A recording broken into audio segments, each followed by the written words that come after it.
Salut à tous les web addicts, donc aujourd'hui on se retrouve pour la revue de l'Evic Primo de Joytech. Donc on l'aura dans cet emballage en carton rigide, on aura un petit aperçu de la box sur le devant, sur le côté on aura la marque Joytech. Sur le dessous on aura un descriptif de tout ce qu'on a dans la box. Nous on est sur du noir et rouge pour la couleur de la box, donc c'est une box 200 watts, 2 accus.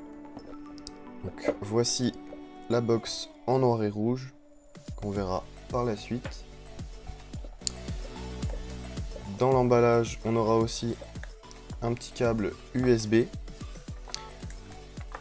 une notice d'utilisation en français et on aura aussi pour changer la couleur du cuir noir en cuir brun.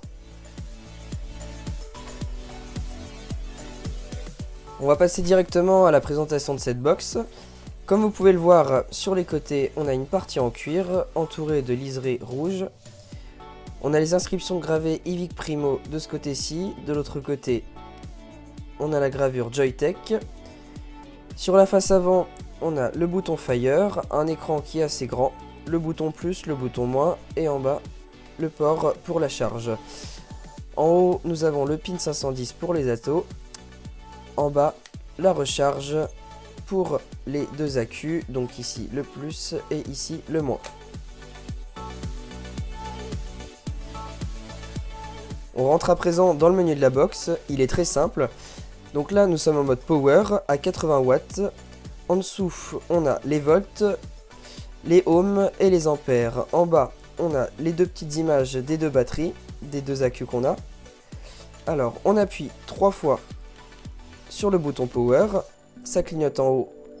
Avec le bouton plus, on a le mode smart.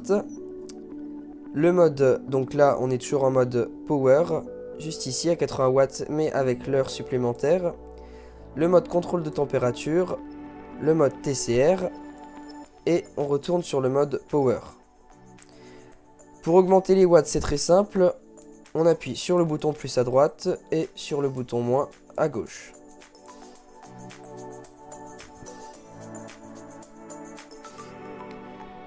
Je vais faire le petit test de cette box.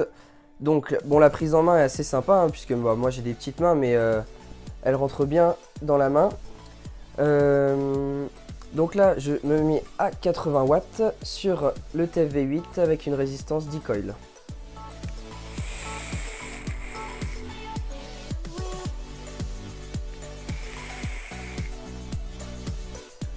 Donc c'est une box qui reste assez sympa, que ce soit pour les vapoteurs débutants et les vapoteurs qui vapotent depuis un bon moment.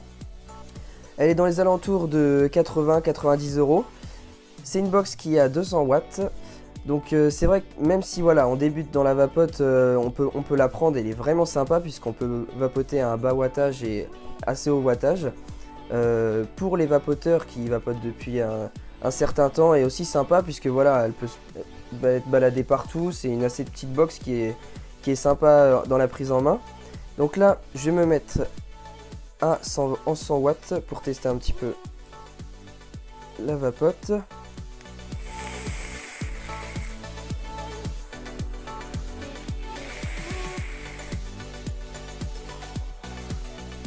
Pareil, à 100 watts, les deux accus ramènent de la puissance et pas mal d'autonomie. Je vais la monter encore à 120 watts.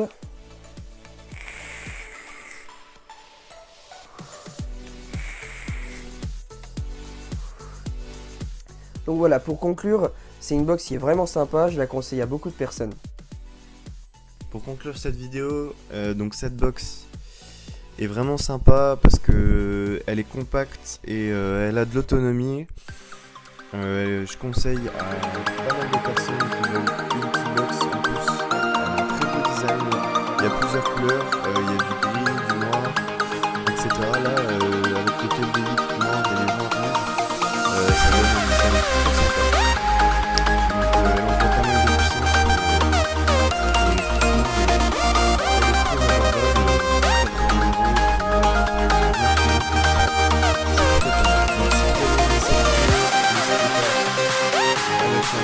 Ciao.